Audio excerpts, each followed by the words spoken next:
Igreja Vida Cristã em Cristo Jesus, a igreja que estimula a sua fé sem desprezar a sua inteligência. Ministério Pastor Sandro Diniz.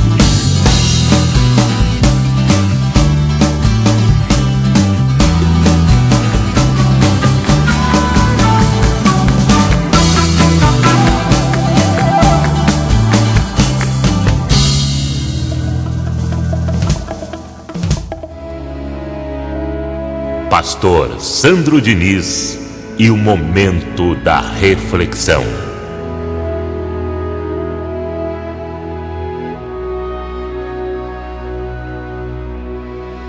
E assim diz o livro de Romanos, capítulo 12, verso 1. Falando aqui das ações de graças. Rogo-vos, pois, irmãos, pelas misericórdias de Deus. Diga, a misericórdia de Deus existe para a minha vida. Por mais que você já tenha errado, a compaixão de Deus existe para você. Que isso sirva de consolo para você, em nome de Jesus. Rogo-vos, pois, irmãos, pelas misericórdias de Deus, que apresenteis o vosso corpo por sacrifício o quê? Vivo. Não é sacrifício de obras mortas. Não é esses sacrifícios que as igrejas lá fora inventam, não. De tirar todo o dinheiro que as pessoas têm e ensinar para o povo, olha, você tem que dar tudo para Deus lhe abençoar. Não é esse tipo de sacrifício. Não é isso. O sacrifício vivo aqui é no sentido de você se esforçar para que a palavra da graça cresça. Porque se a gente não se esforça, como que a palavra da graça vai chegar às pessoas? Como? Eu estou apresentando aqui o meu corpo como sacrifício vivo. Porque eu estou pregando a palavra da graça para vocês. Está aqui um exemplo do que está na Bíblia. Eu estou apresentando nesse momento o meu corpo como sacrifício vivo. Porque eu estou pregando o evangelho da graça de Deus para você.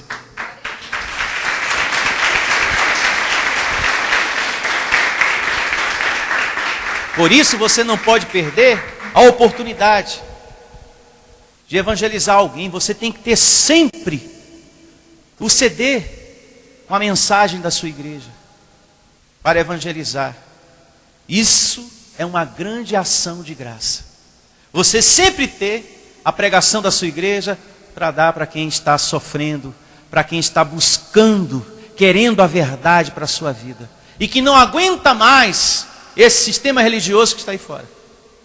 Portanto, Paulo diz, rogo-vos, pois, irmãos, pelas misericórdias de Deus, que apresenteis o vosso corpo por sacrifício vivo, santo e agradável a Deus, que é o vosso culto racional. É justamente o que está acontecendo aqui e agora. Não existe tradução melhor do que essa. Você que está em graça, ponto importante nessa nossa conversa, com as conclusões aqui do verso 1 do capítulo 12 de Romanos. Você que está em graça não pode deixar criar raízes de sofismas. Toco nesse assunto uma vez mais na sua cabeça. Você que conhece a graça, ou quem pensa conhecer a graça, né? Não pode deixar criar raízes de sofismas. Quem está em graça não precisa evangelizar. Isto é a maior mentira. Porque nunca houve alguém que se esforçasse tanto como o nosso apóstolo Paulo.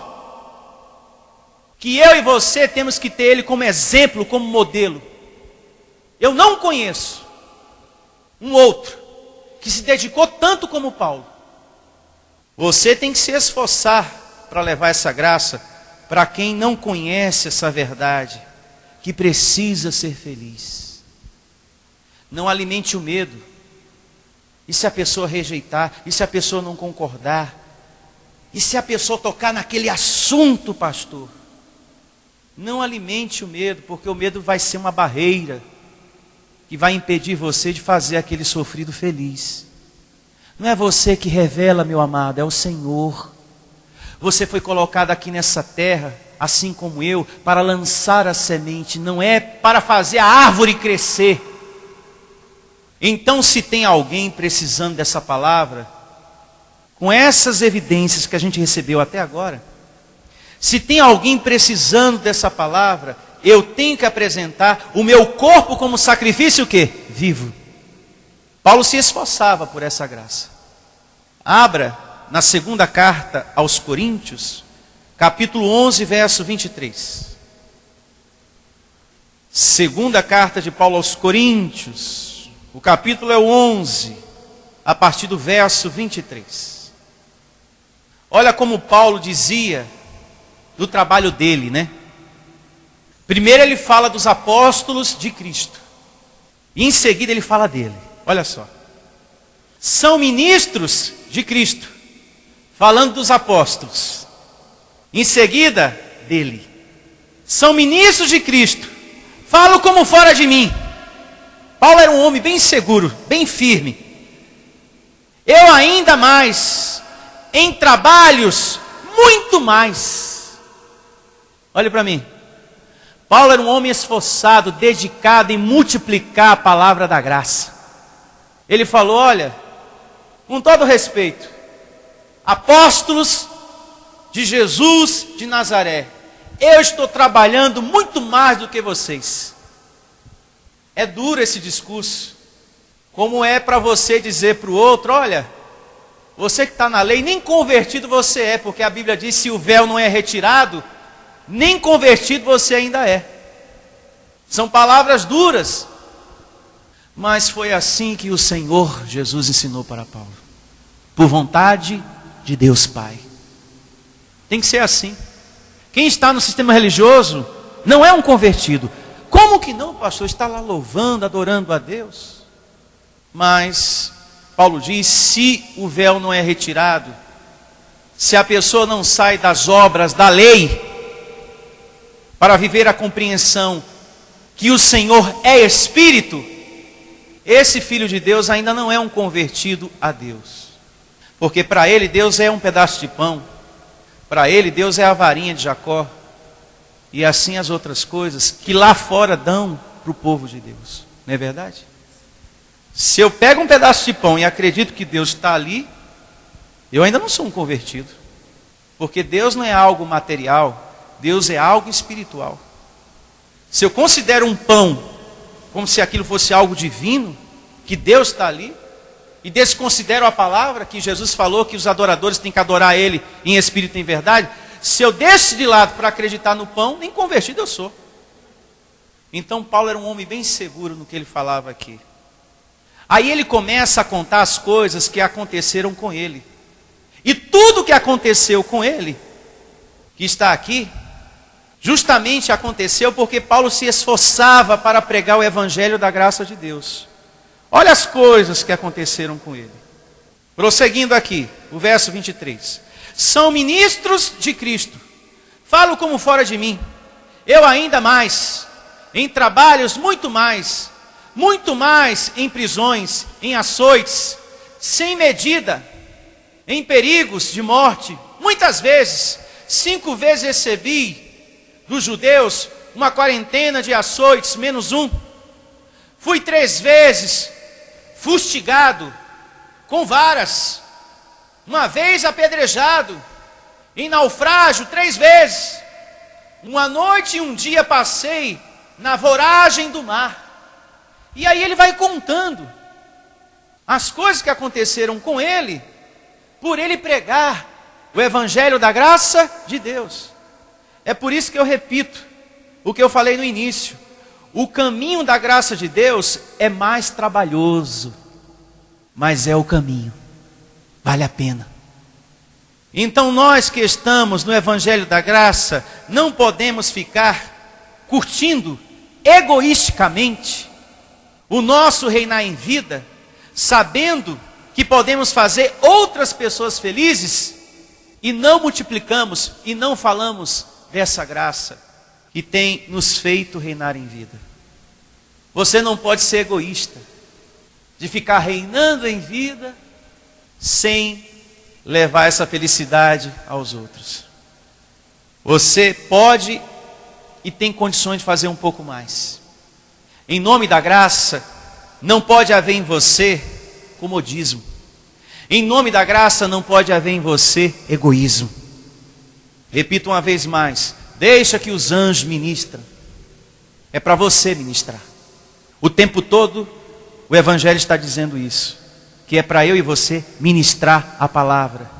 Para que a graça receba crescimento. Alcance mais pessoas. Isso depende de nós.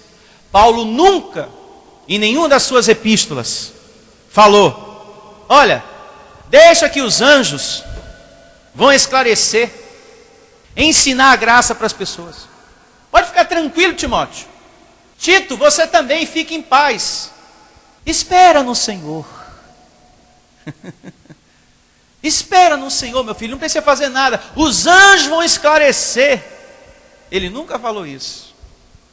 É só você ler a primeira carta dele aos Coríntios, capítulo 3, do verso 5 ao 9.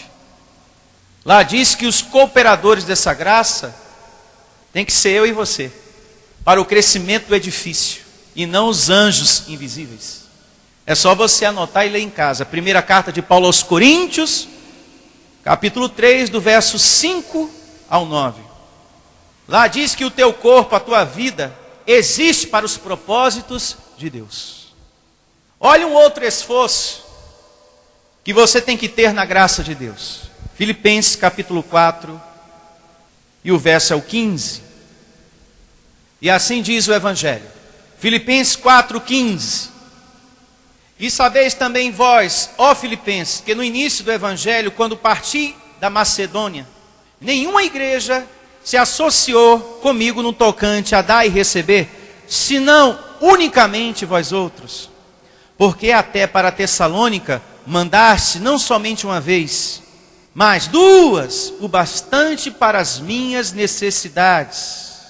Não que eu procure o donativo, mas o que realmente me interessa é o fruto que aumente o vosso crédito.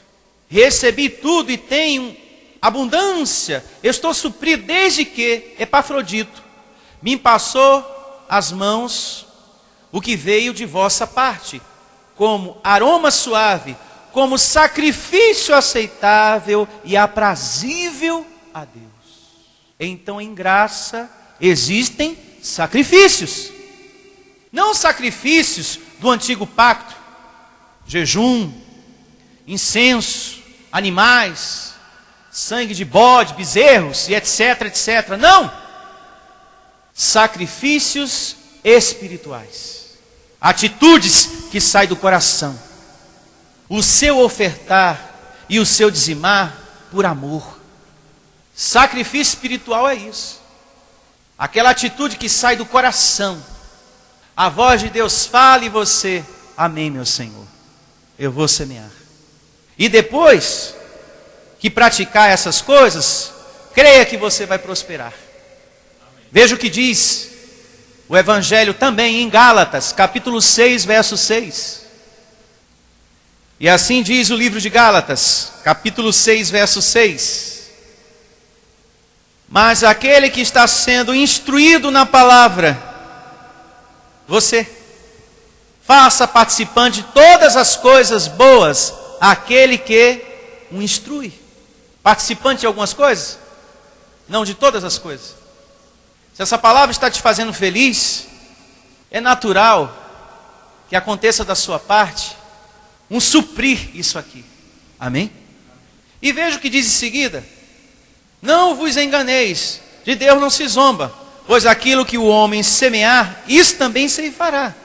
Porque o que semeia para a sua própria carne, da carne colherá corrupção. Mas o que semeia para o Espírito, do Espírito colherá a vida eterna. Verso 9. E não nos cansemos de fazer o quê? O bem. Porque a seu tempo ceifaremos, se não desfalecermos. Não desista da sua semeadura, da sua perseverança, nem no tocante à sua vida pessoal, e nem no momento que você semeia para o crescimento da graça de Deus. Se mantenha nessa confiança, porque isso ativa o ministério angelical em favor de suas finanças. Quando você oferta e dizima. Então, quando você oferta e traz seu dízimo, você está oferecendo um sacrifício aceitável e aprazível a Deus. Porque esse dinheiro você poderia usar para uma outra coisa. Mas por amor você semeia aqui. E Deus se alegra com essa sua atitude. Porque por amor agrada a Deus. Toda atitude que sai do coração é aceitável, é aprazível ao Senhor.